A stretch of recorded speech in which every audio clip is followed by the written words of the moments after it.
Future Academy, we are here for better future. Let's learn, let's start the video. तो आज के इस session में हम स्टैंडर्ड 10 हिंदी सब्जेक्ट में आपका जो गाला असाइनमेंट 2023, ओके, ये 2023 का जो नया गाला असाइनमेंट है उसके प्रश्न पत्र को लेकर हम यहाँ पे आए हैं। तो उसके जो पेपर्स है, उसका जो प्रश्न पत्र है, उसका सॉल्यूशन हम कर रहे हैं।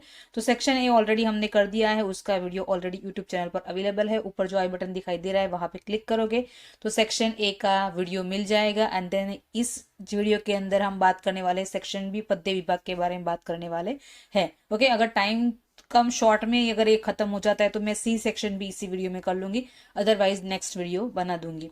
तो चलिए स्टार्ट करते हैं सेशन। उससे पहले अगर आप इस चैनल पे नए हैं तो प्लीज लाइक शेयर सब्सक्राइब कीजिए, ओके, एंड सब्सक्रिप्शन करके ही जाना।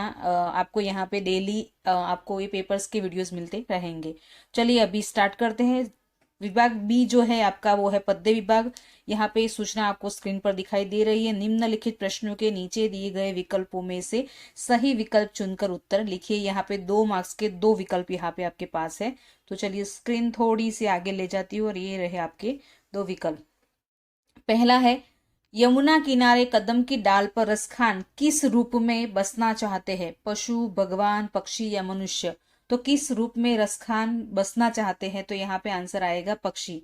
सी is the correct answer. Then 15 number, Kashmir काव्य के कवि कौन है? वीरेंद्र मिश्र, रामधारी सिंह दिनकर, रैदास के या फिर मीराबाई? तो इनमें से कौन से व्यक्ति है जो कश्मीर काव्य के कवि है? आपको ये पता होना चाहिए। मैंने आपको पहले भी कहा है कि पोयम का नाम आपको याद होना चाहिए, प्लस राइटर का नाम और उसका प्रकार जो है वो काव्य है, पद्य है, नाटक है, एकांकी है, आत्मकथा है, क्या है वो आपको पता होना चाहिए। तो यहाँ पे कौन है? यहाँ कश्मीर काव्य के कवि तो Virendra Mishra is the correct answer. Okay, याद रखना। और अगर अब तक लर्न नहीं किया है तो प्लीज लर्न कर लेना। चलिए अभी नेक्स्ट आगे है 16 और 17 नंबर का प्रश्न। सही विकल्प चुनकर रिक्त स्थानों की आपको यहाँ पे पूर्ति करनी है। ये भी 2 मार्क्स का प्रश्न है। जननी जन्मभूमि डैश से भी महान होती है, यानी किससे महान होती है? फिलिंग द ब्लैंक्स आपको फिल करनी है। पृथ्वी या स्वर्ग? क्या आएगा? जननी जन्मभूमि डैश से भी महान है, तो उत्तर आएगा स्वर्ग से भी महान है। नेक्स्ट है 17 नंबर, सुमित्रा नंदन पंत को चिदम्बरा काव्य संग्रह पर डैश पुरस्कार मिला था। ये प्रस्तावना से पूछा गया प्रश्न है, तो आपको ये पता होना चाहिए। प्रस्तावना भी उतनी ही इंपॉर्टेंट है, अदरवाइज 1-2 मार्क्स का आपके कहीं चले जाएंगे, पता भी नहीं चलेगा।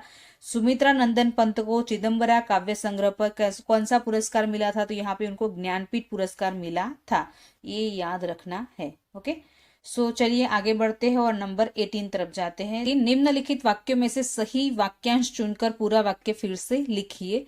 नंबर 18 है, खरा नींद से जग गया। क्यों जग जाता है वो?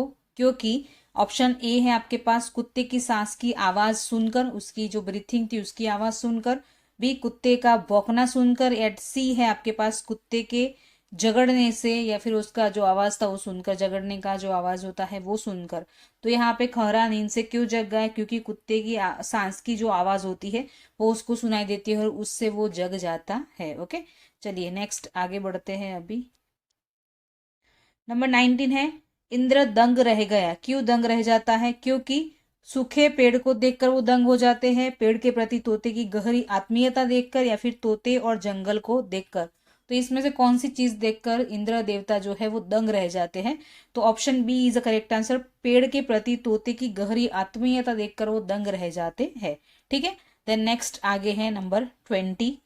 ओके, यहाँ पे 3 प्रश्न पूछे जाएंगे, एक एक वाक्य में आपको उत्तर लिखना है और इसके 3 मार्क्स मिल जाएंगे। तो 20 नंबर का प्रश्न है, प्रभु चंदन है तो भक्त क्या है? अगर प्रभु चंदन है तो भक्त क्या होंगे? पानी। पानी चंदन में जब घिसते हैं उसको तो उसके अंदर से एक पाउडर जैसा बनता है, उसमें पानी मिलाते हैं तो वो चंदन का पेस्ट बनता है। ओके, तो यहाँ पे अगर प्रभु जी चंदन है तो भक्त क्या बनेगा? पानी वो बनना चाहता है ताकि एक पेस्ट बन जाए उसकी और वो एक दूसरे के साथ समा जाए। ओके, नंबर 21 है, मीराबाई को कौन सा धन मिल गया है? कौन सा धन? उनको हीरे मिले थे, मानिक मिले थे, सोना मिला था, क्या फिर कोई जवाहरात मिल गया था उनको? तो उनको क्या कौन सा धन मिल गया था? तो यहाँ पे इसका उत्तर आता है कि मीराबाई को राम रतन धन मिल गया है। ओके, उनको राम रतन, राम नाम का एक रतन धन श्री कृष्ण भगवान का नाम लेकर यहाँ पे राम रतन धन ऐसा लिखा गया है। ओके, तो राम रतन धन उनको मिल गया है। नंबर 22 है, नवयुग के नयनों में क्या भरा है। तो नवयुग के नयनों में अग्नि के जलते हुए पुंज भरे हुए हैं। जो युवान लोग होते हैं उनके अंदर साहस होता है, उनके अंदर हौसला होता है, उनके अंदर अग्नि होती है, ऐसा कह सकते हैं, शक्ति होती है उनके अंदर। तो नवयुग के नयनों में जलते हुए अग्नि के पुंज भरे हुए हैं, या फिर अग्नि के जलते हुए पुंज भरे हुए हैं, ये आप लिख सकते हो। ते हो गए आपके 3 मार्क्स के प्रश्न। नेक्स्ट है, निम्नलिखित प्रश्नों के उत्तर 2-3 वाक्यों में आपको यहाँ पे लिखना है। पहला प्रश्न आपके पास है, पश्मीना ध्वज से कवि का क्या तात्पर्य है। तो आप लिख सकते हो कि पश्मीना ध्वज का अर्थ है हमारा राष्ट्रीय तिरंगा झंडा। यह झंडा हमारे देश की शान, मान और हमारा प्राण है। इसके तले देश के सभी निवासी सुरक्षित है। यह सौम्य ढंग से नागरिकों की रक्षा का प्रतीक है। तो पश्मीना ध्वज से कवि का यह तात्पर्य है। ठीक है। देन नेक्स्ट 24 नंबर का प्रश्न है, चक्की के 2 पार्टों की क्या विशेषताएं बताई गई है। तो आप उत्तर में लिख सकते हो, चक्की के दोनों पार्ट किसी महिला के 2 बालकों की भांति होते हैं। दोनों का रंग एक जैसा होता है, अंतर इतना ही होता है कि उनमें से एक पार्ट चलता रहता है और दूसरा पार्ट अपने स्थान पर स्थिर रहता है। इसके बावजूद दोनों पार्ट हमेशा साथ साथ रहते हैं। यहाँ 2 भाइयों की बात की गई है, 2 बालकों की बात की गई है और एकता का दिखाया है कि एक अगर चलता रहता है तो दूसरा अपने स्थान से हिलता भी नहीं है और वहीं पर रहता है।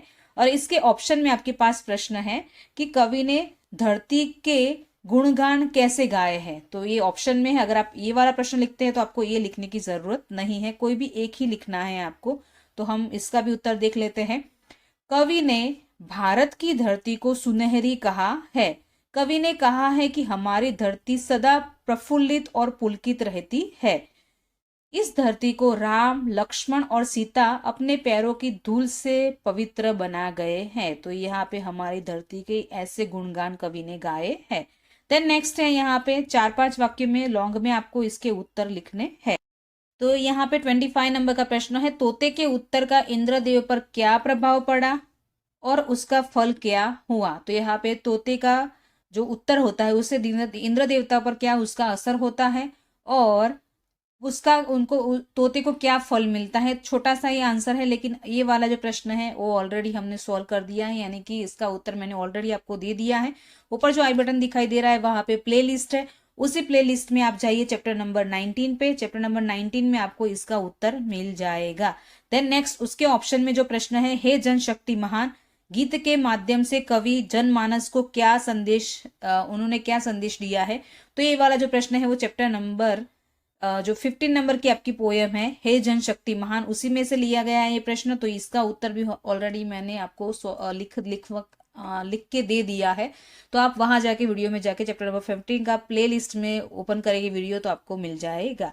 ओके, देन नेक्स्ट आगे बढ़ते हैं और यहाँ पे है पंक्तियों का आशय स्पष्ट कीजिए। 3 मार्क्स का प्रश्न है, तो चलिए देख लेते हैं। पहला है, जब भी बुक से लड़ने कोई खड़ा हो जाता है सुंदर दिखने लगता है। ये वाला मोस्ट IMP प्रश्न है, ऑलवेज पूछा जाता है। तो बोले ना कि जितने भी मैंने पेपर सॉल्यूशन किया होगा उसमें से ये वाला प्रश्न होता ही होता है। तो प्लीज ये वाला अच्छे से लर्न कर लेना। ये वाला जो प्रश्न है वो आपका चैप्टर नंबर 23 नंबर का आपकी जो पोयम है भूख, उसी में से लिया गया है। ऑलरेडी हमने कर लिया है। तो आप प्लेलिस्ट में जाइए, 23 नंबर का वीडियो ओपन कीजिए चैप्टर का और आपको वो ये वाला प्रश्न उसी वीडियो में मिल जाएगा। ओके, थोड़ी बहुत कंफ्यूज मैं भी हो जाए तो ये वो करते करते। ठीक है, तो नेक्स्ट यहाँ पे है, वह वसुदेव बना कुटुंबकम। तो ये वाला जो प्रश्न है वो आपकी पोयम नंबर जो 7 है, चैप्टर नंबर 7 जन्मभूमि जो पोयम है उसी में से लिया गया है। ये भी ऑलरेडी अवेलेबल है। तो आप प्ले लिस्ट में चैप्टर नंबर 7 ओपन कीजिए और उसमें से ये वाला प्रश्न पढ़ लीजिए, आपको याद रह जाएगा। ओके, सो ये था पूरा वीडियो सेक्शन बी का। सेक्शन सी का वीडियो ग्रामर का होता है तो वो हम नेक्स्ट वीडियो में करेंगे। और आई होप कि आपको वीडियो पसंद आया होगा। अगर आपको पसंद आया तो प्लीज क्या करना है, लाइक कीजिए, शेयर कीजिए, सब्सक्राइब कीजिए। ओके, मिलते हैं नेक्स्ट सेशन में नए एक वीडियो के साथ, नए एक सेशन के साथ। तब तक take care all of you, bye bye.